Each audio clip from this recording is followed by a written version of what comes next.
मैं यहाँ पे बताना चाहता हूँ कि आपको कुछ ये बेसिक फॉर्मूलेस याद होने चाहिए।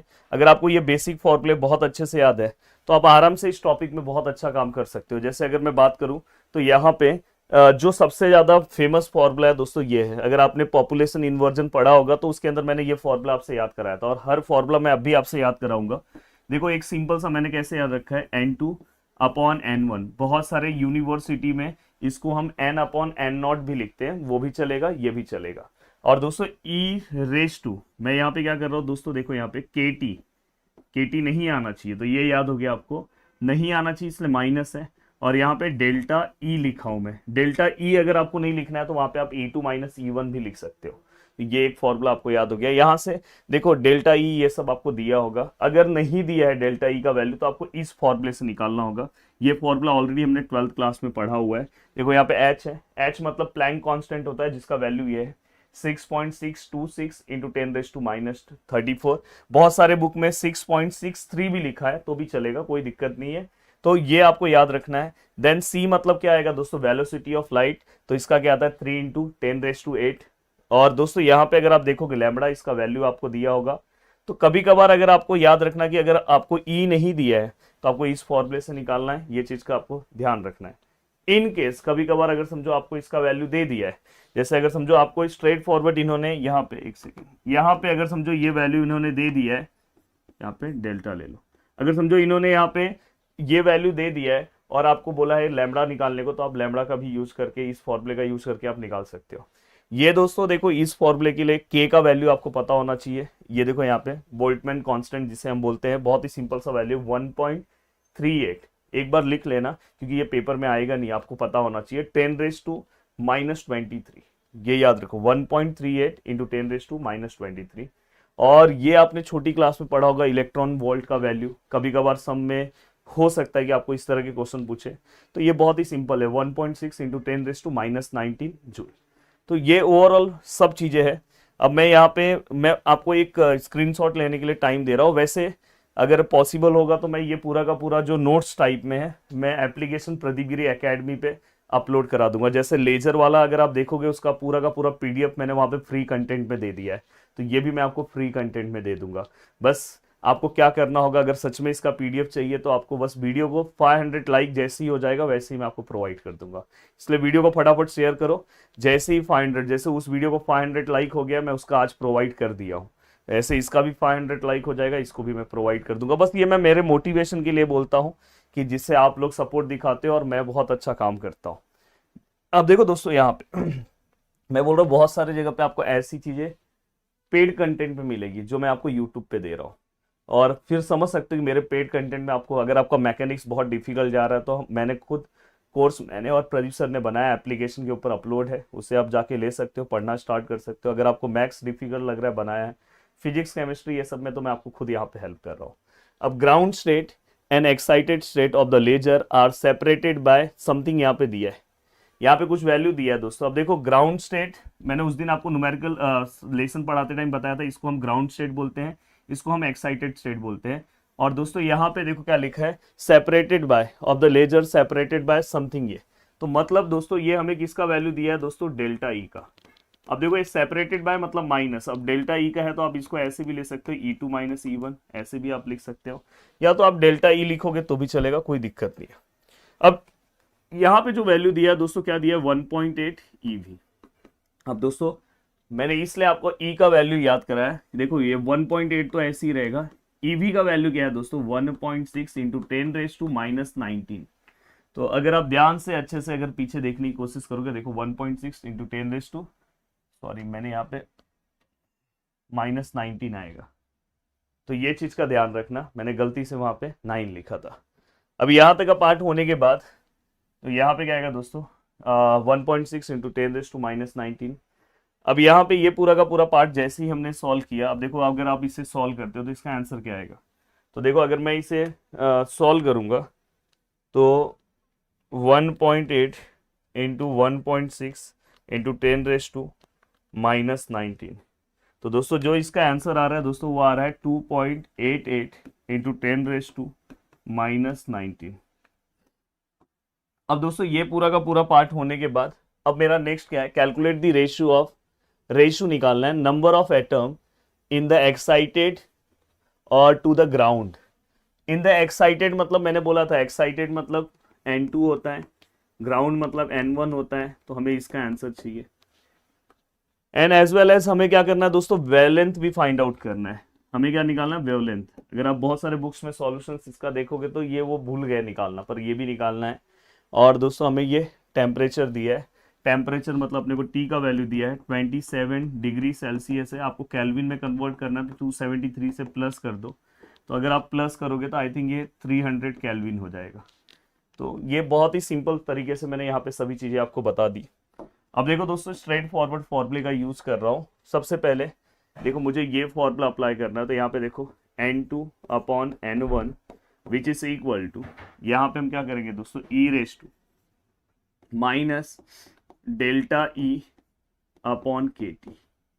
अगर आप पीछे जाओगे देखो आपको ये formula N2 upon N1 E raise to minus delta E upon K T. अब देखो दोस्तों यहाँ पे हमें क्या सॉल्व करना है दोस्तों, N2 upon N1 which is equal to e raise to minus, yes delta ई का वैल्यू डायरेक्ट आपके पास है 2.88 इंटू 10 रेस टू माइनस 19। अब दोस्तों यहाँ पे बात है कि सर के का वैल्यू क्या है। सर उसके पहले के का वैल्यू मैंने आपको बताया था पीछे 1.38, देखो ये 1.38 इंटू 10 रेस टू माइनस 23। तो जो हमारा के का वैल्यू है दोस्तों वो क्या है 1.38 into 10 raise to minus 23 into t का वैल्यू क्या है दोस्तों 300। और इसके अकॉर्डिंग हम यहाँ पे क्या कर सकते हैं दोस्तों, वैल्यूज फाइंड आउट कर सकते हैं। तो यहाँ पे N2 upon N1 which is equal to, अब देखो मैं इसका अगर आंसर निकालूं, बस आप ये ध्यान रखना कि यहाँ पे वैसे तो ब्रैकेट नहीं लोगे तो भी चलेगा, इस तरह से इसको डायरेक्ट आप कैलसी में सॉल्व कर सकते हो, बट मैं पहले ये पूरा कैलकुलेशन सॉल्व कर रहा हूँ। देखो 2.88 इंटू 10 रेस टू माइनस 19 और 1.38 into 10 raise to minus 23 into 300। Please bracket multiplication ये सब थोड़ा सा ध्यान देना। तो ई रेस टू यहाँ पे क्या है माइनस 69.565। अब मेरा एक सजेशन है कि सर क्या इसको मैं डायरेक्ट कर सकता हूँ, आप डायरेक्ट कर सकते हो दोस्तों, बट इन केस कभी कभार अगर आपका लास्ट वाला आंसर रॉन्ग आया तो आपको स्टेप के मार्क्स मिल सकते हैं, अगर आप यहाँ तक समझो राइट हो इसके बाद रॉन्ग हुए। इसलिए मैं बोलता हूँ हमेशा स्टेप्स लिखा करो। इसलिए कैलकुलेशन के आपको कुछ ना कुछ, अगर ये पूरा न्यूमेरिकल भी आप रॉन्ग कर दिए, कहीं फेल होने वाले हो या जस्ट पॉइंट पे हो, तो आपको मार्क्स मिल जाता है। तो अब यहाँ पे अगर मैं इसको सॉल्व करने की कोशिश करूँ तो देखो ई रेस टू हमारे कैलसी में ऑप्शन है ई रेस टू का, या तो आप अल्फा लेके कर सकते हो या तो ई का दूसरा वैल्यू भी दिख रहा है आपको, डायरेक्ट शिफ्ट लेके ई रेस टू ले सकते हो।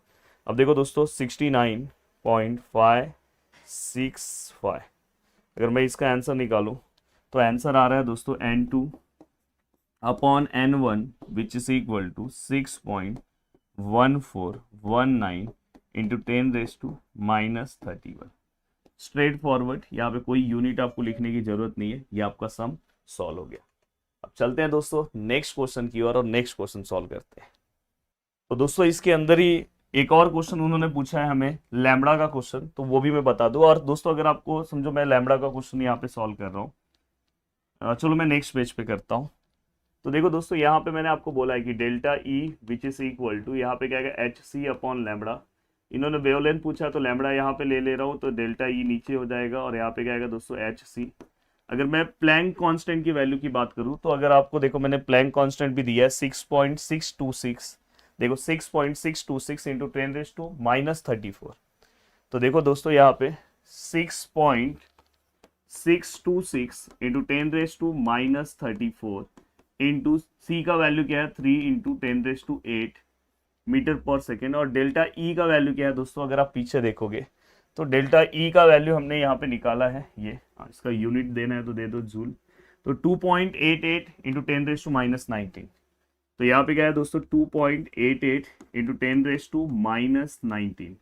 तो अगर मैं इस पूरे को सॉल्व करूँ तो मेरा आंसर क्या आएगा दोस्तों, देखो 6.626 into 10 raise to minus 34 into 3 into 10 raise to 8 और यहाँ पे 2.88 इंटू 10 रेज टू माइनस 19। तो फाइनली दोस्तों हमारा जो आंसर आया है वो आया है दोस्तों 6.9 समथिंग आ गया है, पर मैं इतना ही लिख रहा हूँ, इंटू 10⁻⁻7। और दोस्तों ये आंसर क्या है, मीटर में। बट मोस्टली हम जो लैम्बडा है वेवलेंथ को हम नैनोमीटर्स में लिखते हैं। अगर आपको नैनोमीटर्स में लिखना है तो इसको 10⁻9 से मल्टीप्लाई कर दो। तो देखो 6.9 इंटू 10⁻⁻7 और इंटू 10⁻9 अगर हमने मल्टीप्लाई कर दिया तो हमें यहाँ पे डायरेक्ट कितना मिल जाएगा दोस्तों, 690 नैनोमीटर। तो ये किसका आंसर आ गया दोस्तों, लैम्बडा का। स्ट्रेट फॉरवर्ड आंसर आ गया भाई, बहुत ही अच्छे तरीके से आंसर आ गया। अब चलते हैं दोस्तों नेक्स्ट क्वेश्चन की ओर। अब दोस्तों अगर हम नेक्स्ट क्वेश्चन की ओर जाए तो नेक्स्ट क्वेश्चन हमें यहाँ पे स्क्रीन पे दिखाई दे रहा है, प्लीज यहाँ पे ध्यान दो। अगर आपने ये क्वेश्चन सॉल्व कर दिया तो मोस्टली इस टॉपिक में अगर आप जाके अपना पीवाईक्यूज देखोगे तो इसी फॉर्मूले से रिलेटेड वो क्वेश्चन पूछेंगे। अगर आप चाहे जिस भी यूनिवर्सिटी से हो तो आपका काम हो जाएगा। Find the ratio of population of two energy state of active medium producing laser transition between which. अब देखो यहाँ पे रेशियो ऑफ पॉपुलेशन पूछा है, तो मतलब हमें क्या पूछा है दोस्तों, N2/N1 ये हमें पूछा है उन्होंने। और यहाँ पे हमें क्या बोला है दोस्तों, वेवलेंथ दिया है। ये देखो यहाँ पे अगर आप ध्यान से देखोगे तो यहाँ पे हमें वेवलेंथ दिया है। वेवलेंथ का वैल्यू कितना है दोस्तों, 694.3 नैनोमीटर है। अब ध्यान रखना कि जब आप इसके फॉर्मूले में पुट करोगे तो नैनोमीटर में नहीं चलेगा, मीटर में चाहिए। अब इसके पहले वाला पार्ट अगर आपने देखो, ये कैलकुलेशन हमेशा याद रखना कि अगर समझो ये वाला पार्ट आप लिख रहे हो, यहाँ मीटर था, आपने किससे मल्टीप्लाई करके इसको नैनोमीटर में किया। देखो मीटर बड़ा यूनिट है, उससे मैं नैनोमीटर में छोटे में जा रहा हूँ तो मैं हमेशा 10⁻9 से मल्टीप्लाई करूंगा। पर अगर मैं छोटे से बड़े की ओर जा रहा हूँ, जब मैं देखो छोटे की ओर जा रहा हूँ तो मैं कोशिश करूंगा कि छोटे को क्यों माइनस करूं, क्योंकि वो बड़ा हो जाए, तो इसलिए 10⁻9 से। पर जब मैं नैनोमीटर से मीटर की ओर जाऊंगा, देखो ये नैनोमीटर छोटा यूनिट है, बड़े की ओर जाऊंगा, बड़ा ऑलरेडी बड़ा है, इसलिए उसको माइनस से मल्टीप्लाई करना होगा। तो उसको हमें 10⁻9 से ही करना है, पर -9 से। वही अगर आप मीटर से नैनोमीटर जाते तो 10⁻9 से, जो मैंने पीछे सॉल्व किया। तो ये मोस्टली ये किस में कन्वर्ट हो गया दोस्तों, मीटर में। अब यहां तक का पार्ट होने के बाद अज्यूम टेम्परेचर हमें दिया है दोस्तों, तो T which is equal to 27 degree Celsius, 27 plus 273 which is equal to 300 kelvin. Clear cut समझ में आया। अब यहां तक की चीजें अगर आपको समझ में आ गई कि यस सर यहां तक की चीजें समझ में आ गई, अब हम क्या करें। अब यहां तक की चीजें अगर आपको बहुत ही अच्छे से समझ में आ गई तो अब आपको आगे क्या करना चाहिए दोस्तों, देखो अब स्ट्रेट फॉरवर्ड फॉर्मूला अप्लाई करो। बट यहाँ पे एक सबसे बड़ा प्रॉब्लम क्या आएगा पता है, डेल्टा ई नहीं दिया है, जैसे हमें पीछे दिया था, यहाँ पे दिया नहीं है। तो मुझे सबसे पहले क्या करना होगा पता है, डेल्टा ई निकालना होगा। डेल्टा ई का फॉर्मूला हमने पढ़ा है दोस्तों, HC/लैम्बडा। एच का वैल्यू कितना है दोस्तों, आपको पता है 6.626 इंटू 10⁻⁻34। अगर आपको भरोसा नहीं है तो आप पीछे देख सकते हो, देखो 6.626 इंटू 10⁻34 वही मैंने लिया। और इंटू यहाँ पे अगर सी के वैल्यू की बात करूँ तो 3 इंटू 10⁻8, और लैम्बडा की वैल्यू की बात करूँ तो लैम्बडा का वैल्यू है 694.3 इंटू 10⁻9। अब ओवरऑल अगर मैं इसे सॉल्व करूँ तो इसका आंसर कितना आएगा भाई, कैलसी है हमारे पास। अब देखो दोस्तों यहाँ पे 6.626 इंटू 10⁻34 इंटू 3 इंटू 10⁻8, और यहाँ पे गया दोस्तों 694.3 इंटू 10⁻9। ओवरऑल अगर मैं इसे सॉल्व करूँ तो इसका आंसर दोस्तों कुछ आ रहा है 2.863 इंटू 10⁻19। तो ये इसका आंसर आ रहा है।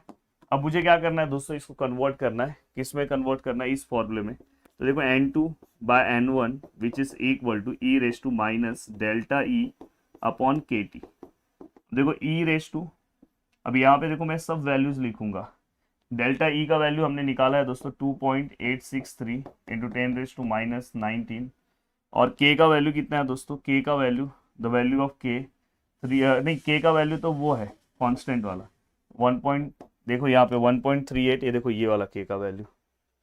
अगर आप ध्यान से देखोगे तो के का वैल्यू हमने लिखा था, यहाँ पे यूज किया। देखो 1.38 इंटू 10⁻23, ये देखो बोल्टमैन कांस्टेंट 1.38 इंटू 10⁻23 कहाँ गया, हाँ 10⁻23 इंटू, अब टी के वैल्यू की बात करें तो कितना आएगा दोस्तों 300। देखो बच्चों की तरह एक एक कैलकुलेशन बता रहा हूँ। तो यहाँ पे अगर आप ध्यान से देखोगे तो पहले मैं इसका कैलकुलेशन करूँ, 2.863 multiply by 10⁻⁻19 1.38 10⁻⁻23 into 300, okay, into 300। तो यहाँ पे समथिंग इसका आंसर e⁻69.1545 आ रहा है। अब समथिंग अगर मैं इसे सॉल्व करूँ, देखो 2.863 10⁻⁻19 1.38 10⁻⁻23, यस परफेक्ट है। अब देखो दोस्तों, यहाँ पे जो भी मेरा आंसर आया e⁻69.154544, तो यहाँ पे समथिंग जो मेरा आंसर आ रहा है दोस्तों वो आ रहा है 9.259 इंटू 10⁻31 समथिंग, ये मेरा आंसर आ रहा है। आप प्लीज बताओ कि आपका क्या आंसर आ रहा है। मेरा आंसर ये आ रहा है, तो ये हमने इसका आंसर निकाल दिया। वीडियो को देखने के लिए दिल से थैंक यू सो मच दोस्तों। मिलते हैं नेक्स्ट वीडियो में। बाय बाय, टेक केयर, जय हिंद।